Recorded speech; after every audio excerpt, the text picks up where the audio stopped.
Hi, this is JJ at CCBC. In this video, we're going to look at how to publish your project using Flash. Major topics we'll cover are the different file formats that you can publish in. The software that I'm going to use for this video is Adobe Flash Creative Suite version 6 on a Mac. So before we do this, I just want to show you on my desktop, I've created a Flash file called example.fla, and that's the Flash project we're going to be looking at. It's important to know where you've saved your Flash project, because when you publish it, the files that you create by publishing are going to appear in the same spot. So here on my desktop is where I'm working. This is where my new files are going to be created. So if I switch over to Flash here, I have a real simple animation, just a animation from corner to corner. If I test my animation, so I'm going to go Control, Test Movie, Test. So this is what we've been doing all semester. You can see the animation, and there's your test window. What I want to point out, though, is at the top here, you notice it's called example.swift. So it uses the same file name, example, and it creates a Swift file or a Shockwave file to show you your actual project.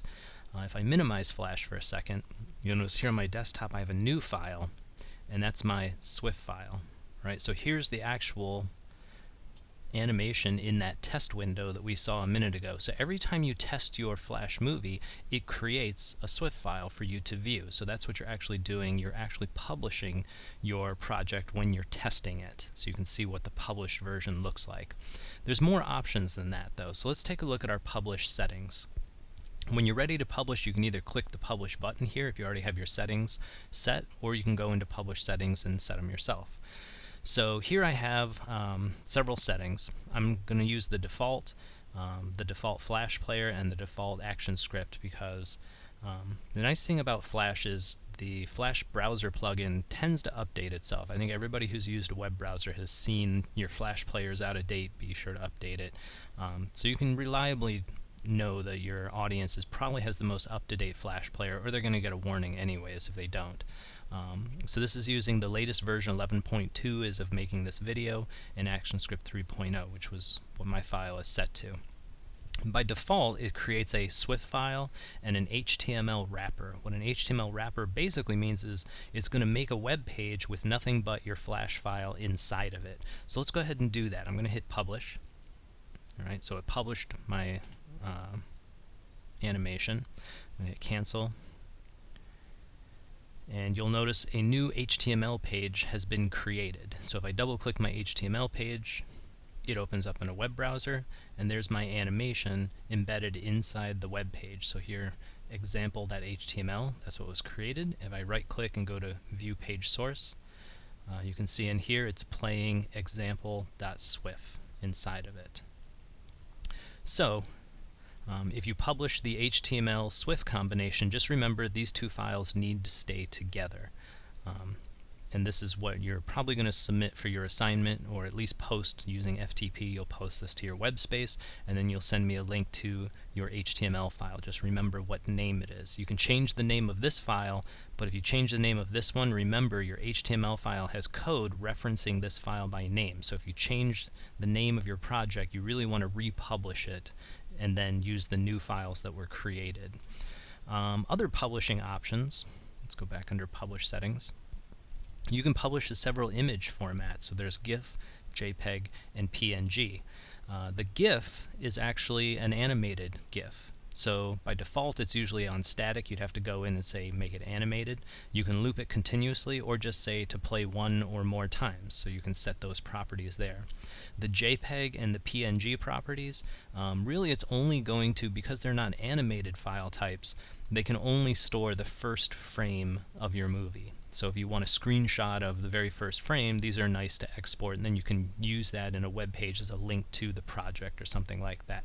So let's publish again, and we'll grab those three image formats and see what they look like. So here I have my GIF, my JPEG, and my PNG. I'm going to use the Finder to view all of these. Let's go to the desktop.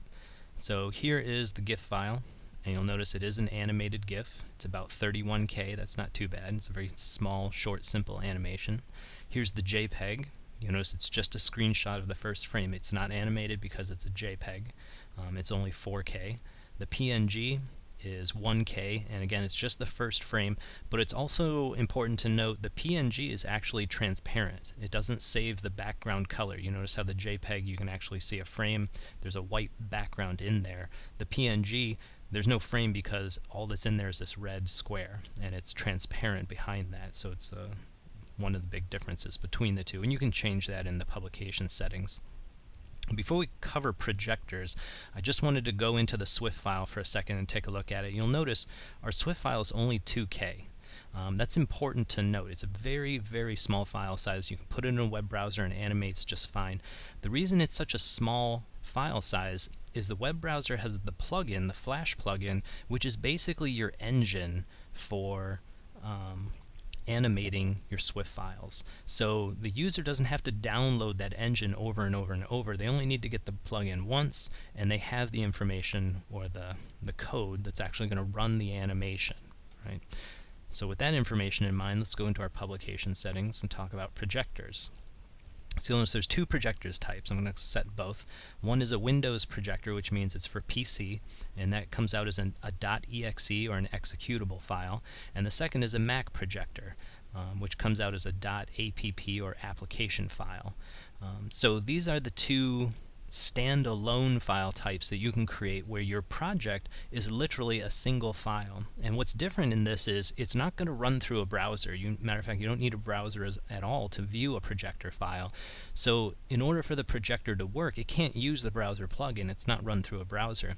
So the projector has to have the entire animation engine stored inside of it along with the animation information, so the images, timing, etc.